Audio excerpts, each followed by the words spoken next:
Hello friends, KillerBee here, and I'm on my annual trip with my traveling buddy Greg Bunce.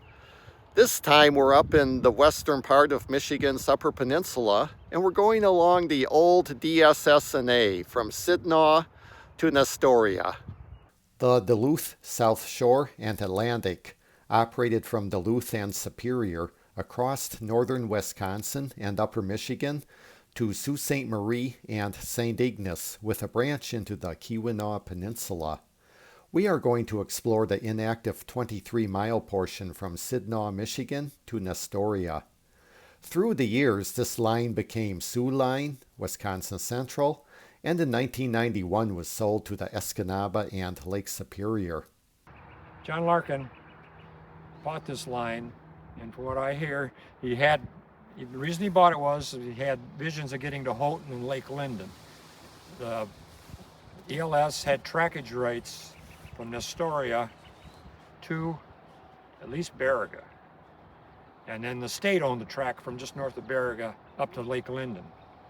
And I think he had visions of getting up there, even though we never ever went farther than Nestoria.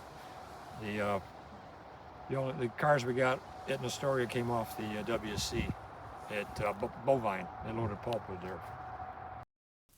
We start at Sidnaw. Historically, this is where the DSS&A crossed the Milwaukee Road's Channing to Ontonagon line, which E&LS acquired in 1980. We visited this line in another video, so Sidnaw has been covered already, but we'll do a quick refresher of the DSS&A portion. A great Stan Mailer shot from 1961 shows an eastbound DSS&A train at Sidnaw.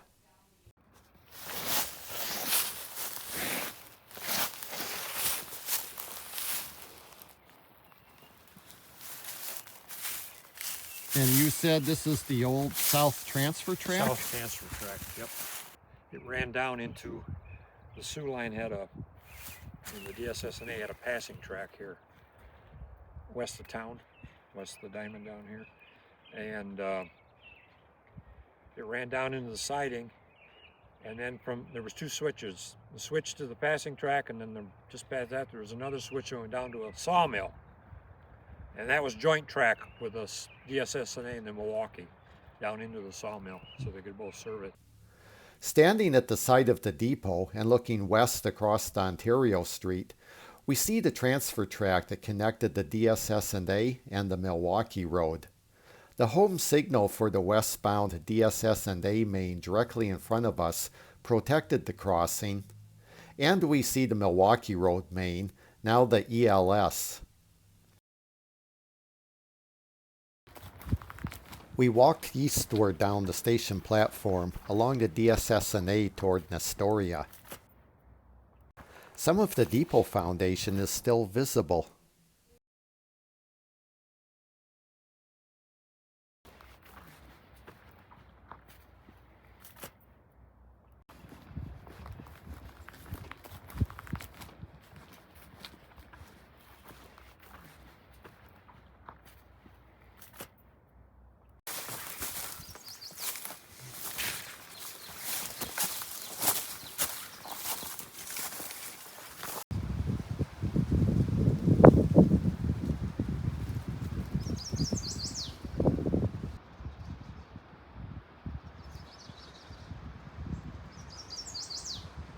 Anyway, we're at Perch.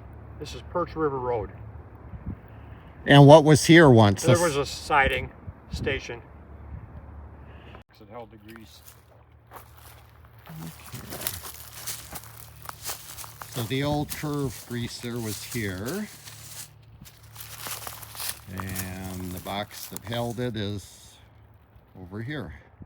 The red pine saplings. They're so thick next to the track. Every time we move, the cars will get uncoupled. I couple them back up, we move a couple more car lengths and come apart another place. Walking east from the road crossing at Perch.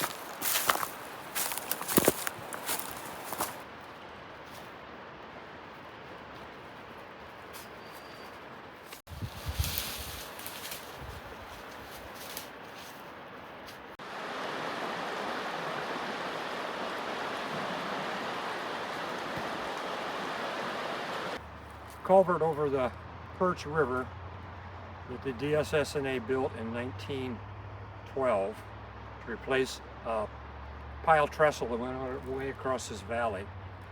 And right next to it is where the old highway bridge was. That was built in 1913. The DSSNA paid for it. It's on their right-of-way. Behind me, up the green, that's the original M28, right there, up the hill. It basically parallels the new road, but in farther. This is Watton. There's a siding here. The switch was on the other side of the road over here. There was a little tiny depot right here across from this church. Now over here, to the left, was a co-op creamery. It ran until the, I believe, the mid-50s. The Finns were big on co-ops. They had a lot of them. They had co-ops here. The store down here in town was a co-op. The store in Covington was a co-op. Greg captured a train in 2017 headed to Sidnaw with storage cars, and a train in 2018.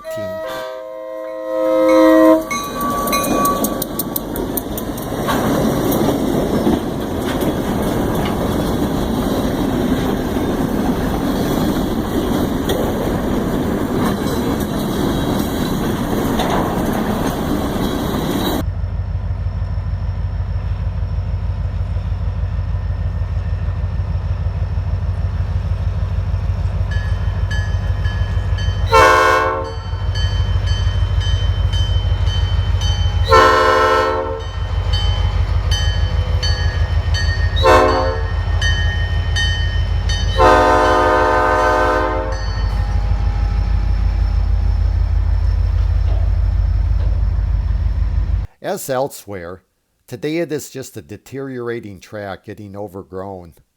There had been a unique depot once, which still exists off-site. The arch from? It's where they put the culvert in over the Perch River. The roof is part of the cement form for the arch on the culvert. Oh, from the form. Right, and then the building itself was built. It was the depot at Watton, which was put in 1915. When they built the building, they used part of the form for the roof. Next stop, Opal. At one time, a station and siding had been here, but there's nothing more today than just four corners and a crossing, and the former Dewdrop Inn, now a house. Leo was next. It's not even four corners, just two. Greg points out where the siding was, on the south side of the main. Then, on to Covington. Covington is where north-south US Highway 141 meets east-west M28. There is actually a little bit to see here, although just like the railroad, most of it has seen better days. The first depot was put in place here in 1899. It was just a boxcar set on the ground. In 1910, the DSS&A built a two-story concrete block depot where Greg is. Across the main was the siding. A potato warehouse was to my back. The 141 crossing received crossing flashers in 1935. Let's take a look around.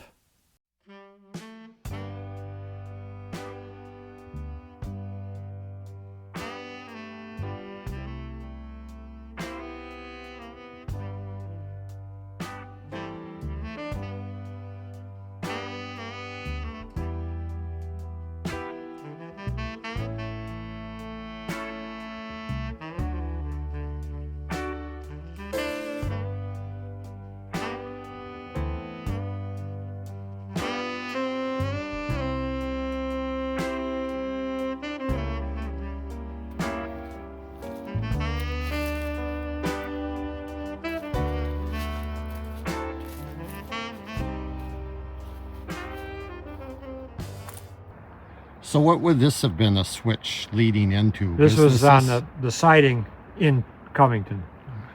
This is the east switch. We stopped by the Spring Street crossing, where Greg had videoed the last train through town, departing on December 4th of 2018.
Leaving Covington, we head south on 141 and turn east on Murphy Road, which was the original road to Nestoria.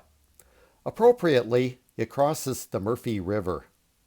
We are headed to Vermilac, a point on the E&LS one engineer called the most desolate place on Earth. Looks like they widened it out because it used to be pretty narrow.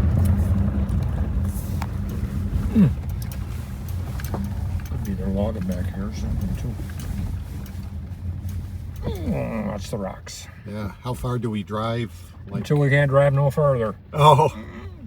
There's a turnout. Yeah.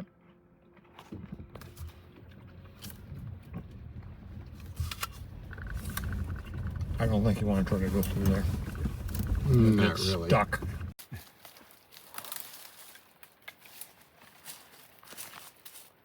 All the time I spent out here. You might be interested to know how we would shove cars, storage cars out here when there's no highway access to where we were shoving them to. What we would do is, the nearest private road or road, the conductor would get on the rear, ride the rear up to where the cars that were already spotted were. The engineer would drop a flag on the ground.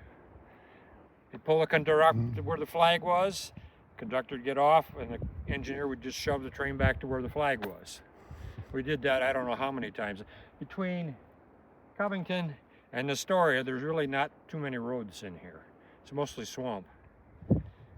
Never saw a moose. Saw some moose tracks, but never saw a moose. I'm going to ask you what you thought it was. Some of it looks like crushed slag, but otherwise it's just really fine crushed rock. Some of it's rock. No, that's not slag, I don't think. It's, I don't know. Okay, elevation tag. A what? Elevation tag for curve. Oh. Half an inch elevation outside rail. So is this literally what it sounds like? One rail's an inch and a half higher than That's the outside rail. elevated rail. Mm-hmm. So what is our little white flower right here? Looks like a wild strawberry. Oh. It'd probably be easier, unless you want to climb up that bank. Go back down here where the bank's not quite so high. Oh, okay.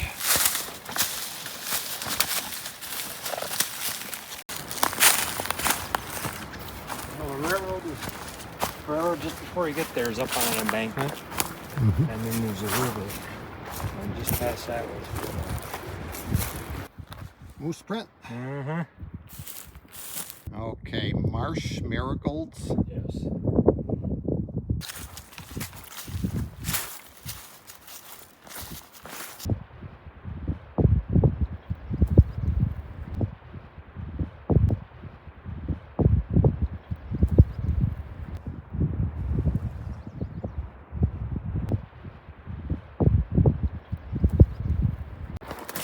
There's the photo I saw, the section house and the tank. The tank was right near the river, right next, almost near the river. We're not far from the river. So it was right in here, I believe. So what used to be here, Greg? Here at Vermilac, Yeah. there was a depot, section house for 2 section families. In fact, I think it was a 2-story building. There was a water tank and probably a pump house down by the Vermilac River. Just to the east of us here was where the Vermilac passing track was. And we'll go walking down there next. But there was no town here. No, nothing. This is, the only reason they had a depot here was for to have an operator here because they had a passing track here probably. And that's halfway between Covington and Nestoria. There's concrete here, here. There's a tank here. There's right there, right there, right there. There's probably one under there. You're thinking water tower? Yeah, water tower, yeah. You see, it's not far from the track right there.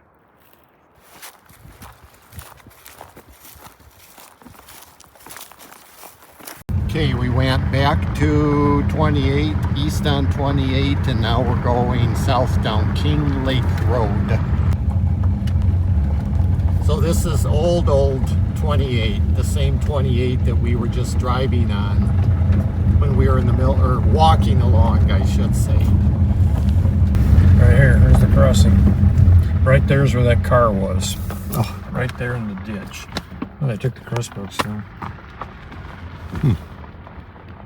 So this is Tioga? No, Tioga's back there where that junction was. Oh, okay. This is just nowhere? Just King Lake. Just looking the other way. This is the very end of where they would shove the storage cars up to. The end of our trip, Nestoria. In DSS and A and Soo Line days, the line to Lance and the Keweenaw Peninsula swung off here. In later years, E&LS connected with the Wisconsin Central. To the left is the E&LS to Sidnaw. To the right is the line to Lance. Ishpeming is to my back. Let's turn the clock back a little, but stay in about the same location. The depot was torn down in 1982. Let's go for a walk towards Sidnaw.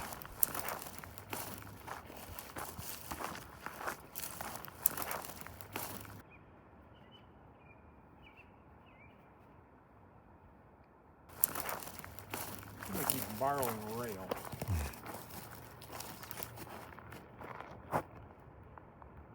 The old scale.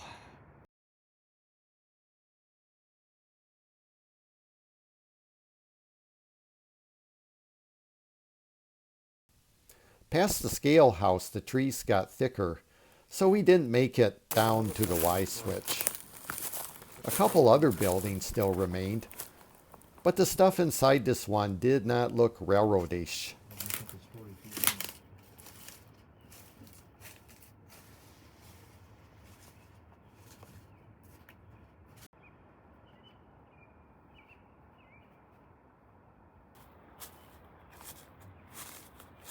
As for this building, no doubt what it was.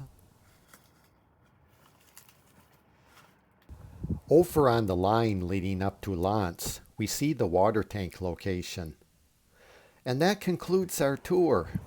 I dropped Greg off, and on my way home grabbed a pasty in Iron Mountain and an ice cream cone at Wasaki. I hope you enjoyed this trip. Here you can subscribe and link to other videos. Thank you. Bye for now.